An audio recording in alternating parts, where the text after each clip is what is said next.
Good Sunday morning on Ice Age Bronco Day. Explorers, do we make this the Bronco Day? I mean, do we make it the F-250 Day? Do we make it the Ford Ranger Day? I mean, or do we make it the electric vehicle Ford Mustang Mach E GT Day? Yeah, what day do we make it today, right? It's snowy out. So, don't think the Mach-E's coming out. GT, that is. Wow, it's hard to believe it's already daylight savings time. It's spring forward morning. Jeez. Just when you get comfortable, right? Yeah, you think with all the advanced technology and energy in our world today, more awareness than ever of energy, that this, spring forward, fall back stuff would be done, I mean, because I know for a lot of people, it's actually very dangerous. For people to have to get up really early in the morning and commute, this spring forward, it does create accidents on the road. I mean, it is a known fact that people fall asleep behind the wheel of their vehicle. Because some people have to get up at 4 o'clock in the morning, 4:30 in the morning, especially in this area where I live, where people commute from West Virginia to DC. And so if a person has to get up at 4 o'clock, they'll get up at 3 o'clock, or 4:30, 3:30. That's kind of how your biological clock is operating. And for that reason, this kind of puts a little bit more of your day out of sync. So, once again, this is about, daylight savings time, and I think it's kind of foolish. I think we don't need to do this anymore. I guarantee a lot of people agree with that. So anyways, what's the Sunday morning conversations, right? As I've had a heck of a week. Kind of follow me along. If you think about it, a week ago, I was in Tennessee at a 70-degree day, driving cars,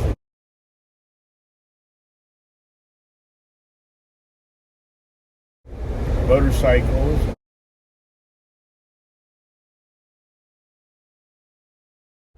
riding around my Bronco, and I had a top off a week ago.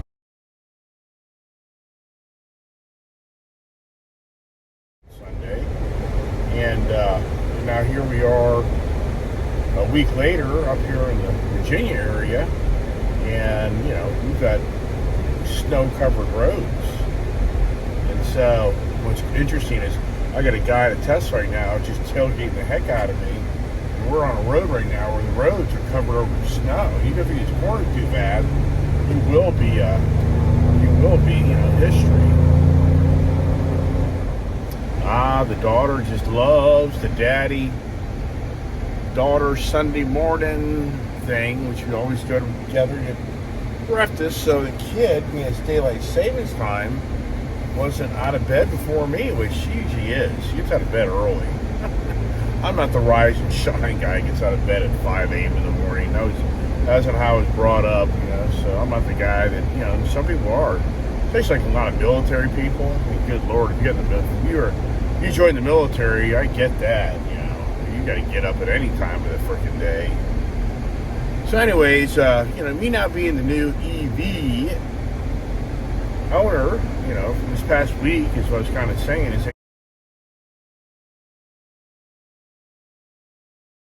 it's a Sunday morning conversations. What I do in one of my car forums, I've posted a lot. It's not like every weekend. I have the Sunday morning conversations.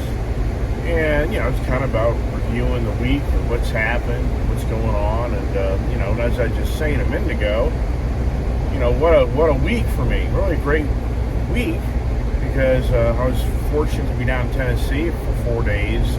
And it was just perfect weather down there for me to be able to drive my GT500, drive the GT350, and we got to ride the motorcycle, and got to have the Bronco top off, like I mentioned, and never thinking to myself, like last, a week ago at this time that I'd be owning a GT, a Ford Mach-E GT PE.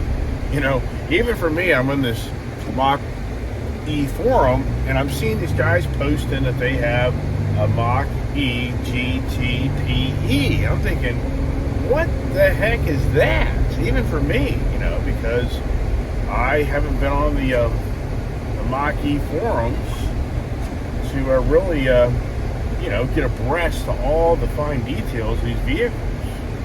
And at one point I was really fixated on that. I actually joined the forum February a year ago, which I see that on my avatar, my forum. And then, I was pretty active in that forum at first when I thought I was going to buy one. And then over time, I just came to closure. I didn't really want to get one. All right, got the kid here now with me. So what's interesting is, a year ago, I was fixated on buying a Mustang Mach-E, and just couldn't get things to work. And, something that a lot of people don't understand is, you don't know the stories of people. Everybody thinks everybody else has more money than they do. That's just the way we operate in life. And, so a year ago, the pandemic was ongoing, and it really was just killing me financially. And, so there was, I had a Mach-E, deal done. It wasn't the version that I really wanted. It wasn't the terms I wanted. So, I didn't do the deal. So I think a lot of people think, well, you just buy a car no matter what. I don't. It has to be the right circumstances. A lot of things have to come to play out. Just like this deal that I just did. Initially, the deal was double the interest rate that I actually got. So you don't even know that behind the scenes. At the last second, the deal went down because the interest rate miraculously got to half of what it was. So for me, a year ago, this pandemic was just really doing incredible damage to me. And I was even to a point like I just, I don't really want to commit to another financial obligation. And so that was a whole other, variable in my life. So now, as I'm kind of talking about, this past week, I never even thought a week ago when I was in church,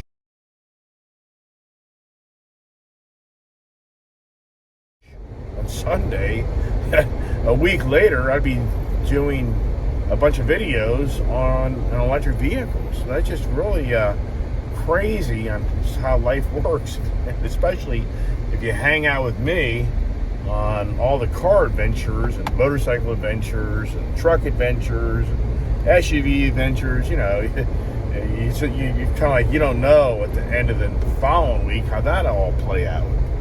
So the electric vehicle has been a real eye-opener to me, which I really like because I'm learning a lot of things, and I'm even excited about how I was able to put my own charging plug in.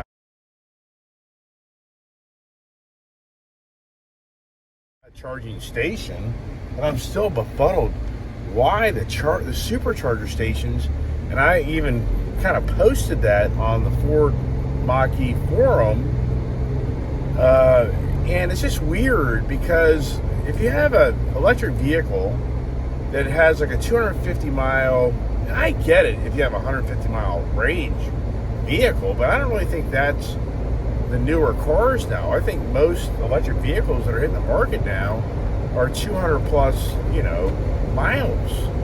So I'm just befuddled on why do you need a supercharger station at your home unless you have multiple cars. Now, if you have 2 or 3 electric vehicles, then yes, that makes a lot of sense to me that you need that fast charging station. If you only have one vehicle, I don't understand that. And somebody responded last night in the forum that if a person has a long daily commute, then they're going to need that fast charging station.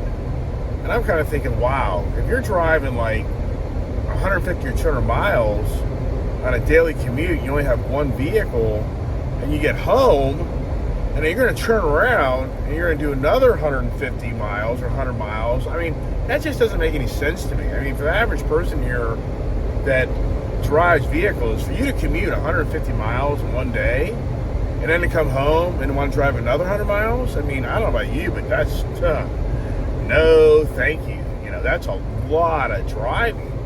I just can't see that scenario.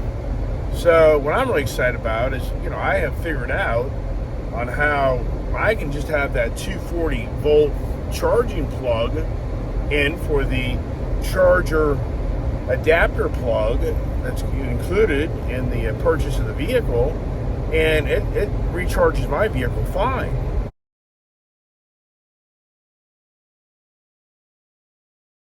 But at the same time, it's taught me also that, yeah, if you are a person traveling, so as I was mentioning a little while ago, you know, on this forum that I'm on, the Mach-E forum, you know, it raised my awareness that, you know, that I have, unbeknownst to me, I just got like the coolest GT model, and I kind of took it for granted that the GT, the Mach-E GT package, was already the performance, you know, kind of good as it gets package. But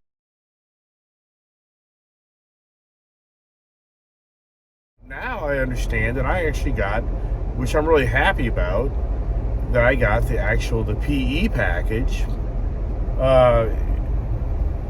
that gives me the MagneRide, and you know, here I'm got like and it gives me the Brembo brake package, and I think that's primarily what it is, just off the tip of my tongue. So I get the MagneRide and the Brembo. Oh, and the summer performance tires, which I'm not excited about that, because a day like today, 21 degrees out, you're not supposed to drive that vehicle. But, you know, I'm just telling you, people argue with that stuff all the time. They think that's a bunch of malarkey. And for me, I'm not going to drive my Mustangs or any vehicle with performance tires on a 20-degree day. I'm not going to do it. So that's the page I'm on, because the tires aren't designed for that type of weather. But if you go by the car show today, I mean, it'd be classic. With there being snow on the ground here and there that I live, and there's a car show today, I mean, we'll drive by it, but if it's a car show today, I'll be like, oh my gosh. Which I guess there probably will be a few, because it's sunny out, but it's 22 degrees now. All right, we're up here in town getting some Dunkin' Donuts, some Roy Rogers for breakfast. We're an hour behind, but we're not an hour behind, you know, meaning that, you know, everything's sprung forward, so the day's going to go by very quickly. But I'm really excited that I got my front license plate bracket put on my Mach-E.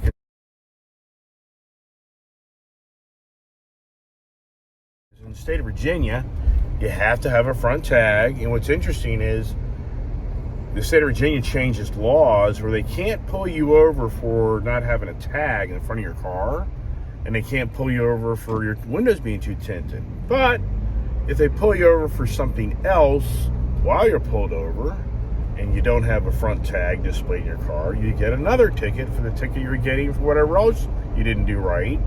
And if your windows are not legal, you get that ticket as well. So just a little heads up, anybody who lives in Virginia, don't take it for granted that because you see people riding around with no front tag that they're not getting pulled over by a police officer who goes by them. Yeah, well, it's because the new law doesn't allow them to do that for that specific reason. So don't take that for granted. You know what I mean? But anyways, what's pretty cool is I had a front bracket assembly for my Ford. I think it was my orange. I mean, I just can't remember it. Maybe it was the Bullet, which actually wouldn't even matter. That bracket wouldn't have worked. So Stow and Go has a really nice setup where you can put your front license plate on your vehicle by an assembly that you attach underneath your front, like trying to think the word, front spoiler, whatever you want to call it, and so you don't have to drill into your bumper. So last night I lucked out and I got creative, and I literally made my own bracket to use with my Stow and Show, I think is what it's called, tag, you know, bracket that holds the tag without having to spend $100. Because on the Ford Mach-E GT, the assembly's not long enough, you know, so you would have to buy a whole new assembly for $100. And I'm like, but I have the whole same thing, but the little tubes to make it all work are just not long enough. All right, we're here at Dunkin' Donuts, and we're going to run in and get some donuts and coffee. Kid's like, hey, Dad, get me in the freaking car, right? Let me in. You open up now? There it is. All right. Here at Dunkin' Donuts and snowy day, and there you go. This is probably the car show guys, right? Is it? No, those are the ski guys. Here's a wild man in his big truck. It's Sunday morning. It's hurry, hurry, hurry. Hurry, hurry, hurry, right? So, all right. We got our donuts, drink, but now we got to go to Roy's. I mean, some of you are like, wait a second. Can you just get breakfast? Yeah, well, a donut for me is not my breakfast. Yeah, well, I have a donut, maybe. We got to get the real deal. And the real deal is going across the street to Roy Rogers. And people that don't live in the Virginia, Maryland, D.C. area are like, Roy Rogers, isn't that the good old Roy Rogers, the horseman that had a horse called Trigger? Which, and I used to have a dog named Trigger. So, it was Roy Rogers. And what was the lady that he hung out with? I can't think of her name. Juju. So yeah, Roy Rogers, right over here. That's where we're going to get our breakfast. Juju. And as you can see, snow on the ground. People up here at Fitness. It's happening. There's a real clean Tesla thing. How's that thing drive around this area? Right? You wasn't driving yesterday, that's for damn sure. All right. So my daughter now is ragging on me. She's like, Dad, all you talk about now is that electric vehicle. People are on my forum like, you've been electrified, you're all revved up, right? Yeah, All right, so, geez, all the conversations, right? So, talking about the Performance Edition. About the same thing for the past 3 days. The Mach-E GT. Well, it's because it's a brand new thing in my life. I'm excited about that. I mean, if I'm excited about it, then I'd be getting rid of it, right? I'm not complaining. And then, we're on these Sunday morning conversations, which there's a whole other thing going on right now. Yeah, well, what? Maybe Monday you'll get a video on that ordeal, and I don't know if I should even disclose much of what's going on at this point. I'm kind of thinking, do I or don't I?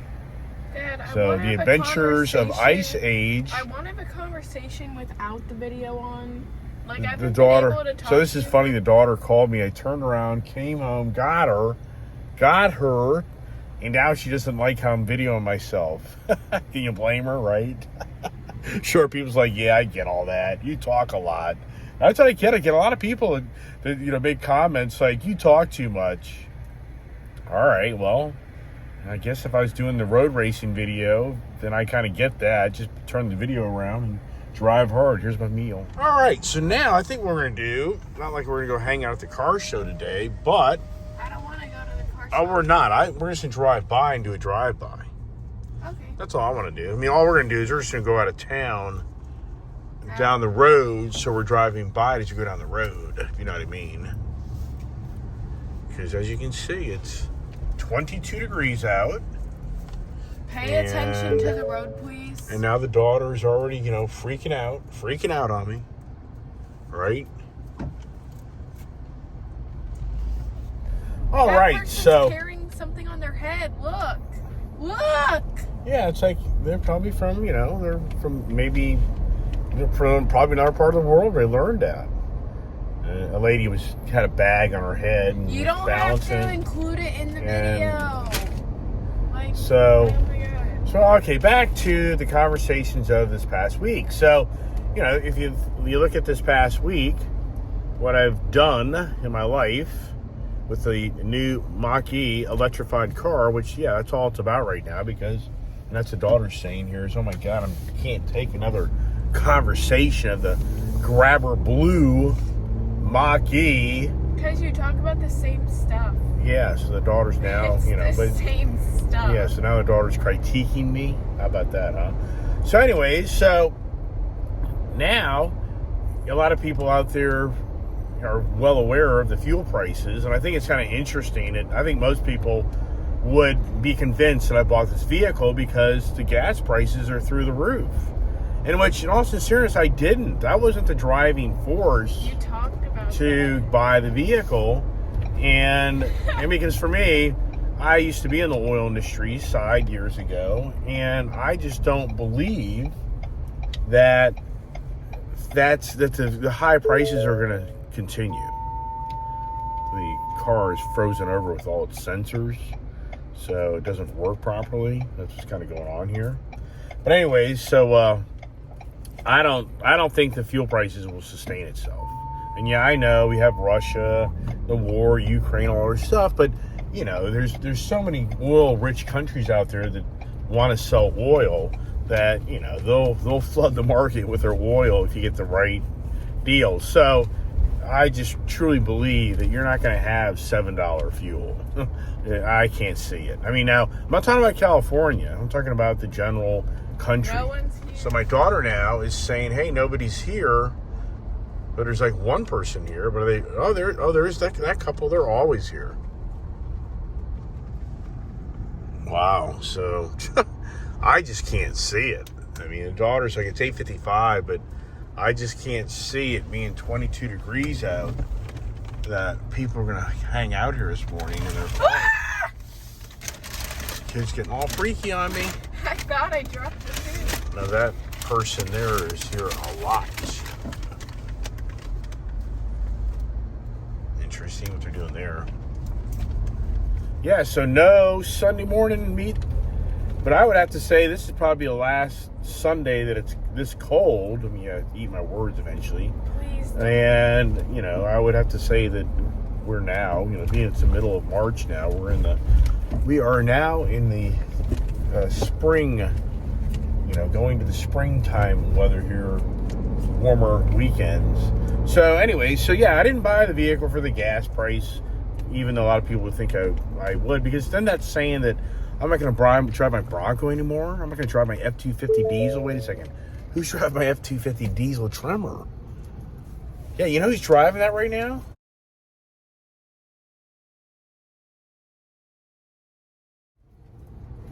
Yeah. Okay, so that's what's so crazy about how I operate in life. Now, if you watch that Ford Mach-E GT drive the dealership to buy that vehicle, if you watched it and you saw and how I highlighted there was a Mach 1 Mustang there and how I actually had a deal done on a Ford Mustang Mach 1 because I lost my bullet, and I just came to closure I'd rather have the Mach-E GT. Isn't that nice? And it wouldn't drive you nuts all day. So I just really want the Mach-E GT. I felt that would be the more fun learning experience, and I passed on the Mach 1. But for me, after I watched that video I made and I saw that Mach 1 in that video, I was like, wow, that is a really nice Mustang, and do I get that Mustang? So it was literally like the next day I woke up and I was like, do I try to buy that Mach 1? Like, oh my God. Yes. I'm like, oh my God, this is crazy. You know, I go now buy the Mustang Mach 1, and I've got strong reservations on that. And I even voiced that in the video. So, you know, some days have passed, and now, you know, unbeknownst to other people, my daughter drives my Ford F-350 Godzilla gas truck,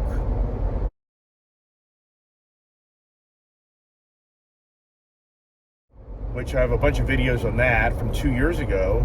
And yesterday, 2 years ago to the date, I bought that vehicle. Wow. You've owned a vehicle for more than 2 years? Yeah, wow. It's a shocking event. Right, it's a shocking event. Hey, it's electrifying. So now my daughter is driving my F-250 diesel Tremor. What's really weird is that F-350 gas Godzilla Tremor truck. It's a truck, Dad. It's it supposed feels to be a truck.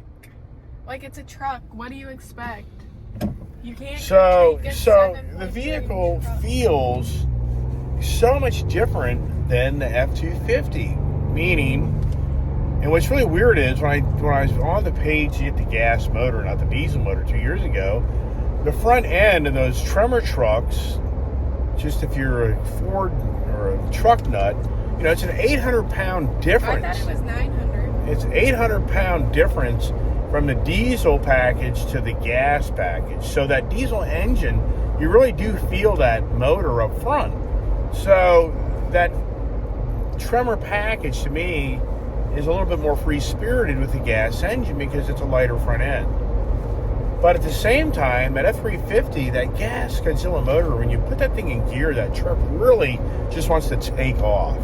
And then, of course, it has the 1-ton suspension on it, so it is a stiffer ride. And I'm just blown away on how the F250 Tremor package diesel is a more comfortable ride, and it just feels more controllable on that, not wanting to lurch and that torque in that vehicle. It's just that vehicle wants to just go. If you let your foot off the brake, that truck just wants to move on its own. I mean, it's just a really different type of, it's just kind of weird. It just seems like a lot of truck. And then it has a 60/40 front bucket, front bench seat, so it doesn't have the bucket seats and the console. So the F250 is a platinum edition. It's just a really nice truck. So here's what's happened is my daughter's now driving that.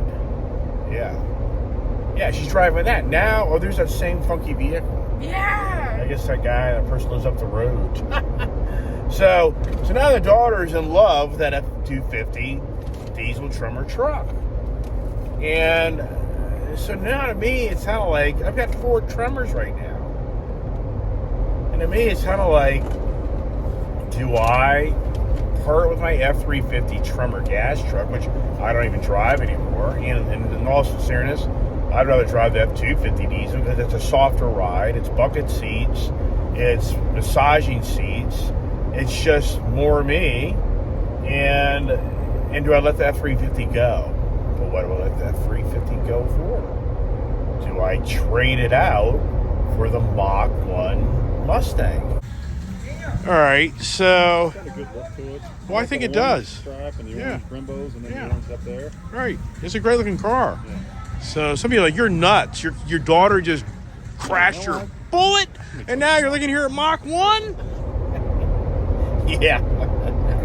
Will there be a future video of the Ford Mustang Mach 1? And now here's what's really interesting. Is now, since I'm already in the Ford Mustang forum for my GT350, my GT500, used to be my S550 Orange Fury.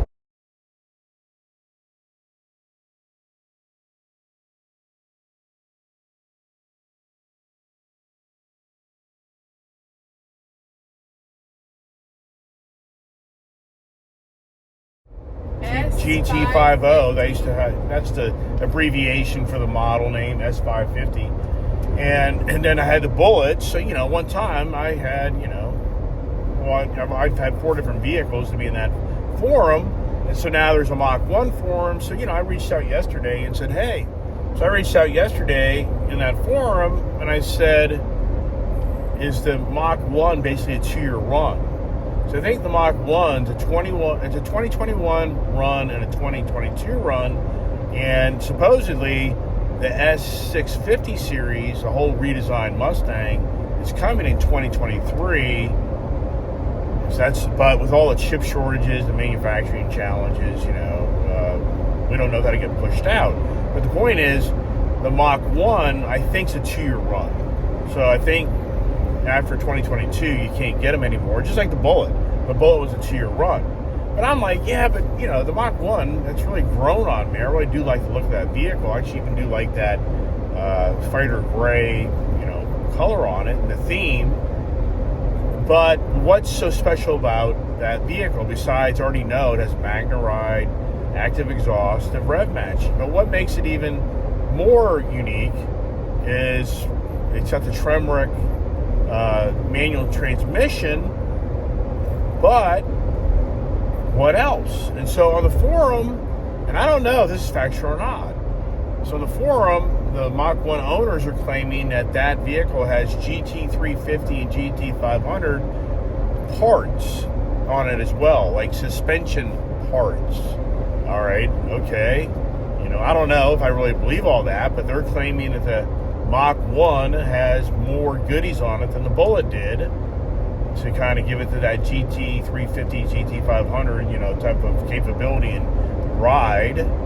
But then I said, I didn't like that second gear in that Bullet manual transmission. Why? It was a long gear. No, it wasn't. So, well, there was a huge article that I can show you in a video that shows how the manual transmission on the Ford redesign was a failure on the gear ratio, and it wasn't a good, the car became slower. And I could tell that by driving that car. So I reached out last night to ask that Tremerick, if I'm even pronouncing it right. It's Tremec. Tremec. You're talking like it's turmeric. Yeah, like spice. Yeah, so it's Tremec. Manual, thank you. Manual, does it have a better gear, second gear, or better gear ratio? And so actually one of the guys responds like, no, sadly it doesn't. So nice transmission, but the gear ratio still is kind of the same problem. But I think the Bullet had the Tremec transmission. Well, I don't know. I don't know. I mean, because it has a heavier clutch. Yeah. One thing about my Actually, Mustangs. I felt the Mach 1 clutch, and that clutch feels heavier. Than the Bullet? Yeah. Oh, wow. That's good. Because one thing it about. felt shorter. Yeah, well, one thing I don't like about It felt shorter and stiffer. Like it felt shorter. Yeah. You didn't have to push down as far. And then the stick shift thing wasn't. The stick shift knob, you had to go a little further, I guess, than I remember in the Bullet. All right, so it's the Mach 1 conversations There's here. the people you haven't seen for 10 years. There you go. Wow, I see. So now, yeah. So do I move forward on that Yes. idea? And so here's the thing. The daughter, for me, you got to give things up to get other things, and yeah, that's other things are going to go away as time goes on as well. I have other vehicles that, as the used car market continues to actually climb again, used car market's actually coming back up. So I have a bunch of vehicles I want to get rid of here down the road, not to buy something else, just to shed the obligations if you get that. So hey, it's a Sunday morning conversations in the Ford Bronco Wild Track. Hope you guys enjoyed a little bit of the information. I had really fun talking about the Mach 1. Yeah, and I was talking about the gas prices earlier, and I can't see it. I think the gas prices will come back down to the $3.50, $4. It just the media is going to convince everybody it's over, and just stop watching the media. The news is so dangerous. News is very dangerous anymore. It's all about agenda, and it's all about getting you to turn on the TV to watch. I mean, just like my YouTube channel, you know how difficult it is to make information that really wants people to watch videos? I mean, I get it. Yeah, I'm not the expert YouTube person. I just like to share my stories and hope you learn something out of it. And yeah, a lot of people like that. I get it. All right. Hope everybody has a blessed Sunday, and we will update you with more videos as Ice Age TV. That's now EV TV. No. EV? Oh, no. Hey, have a great day.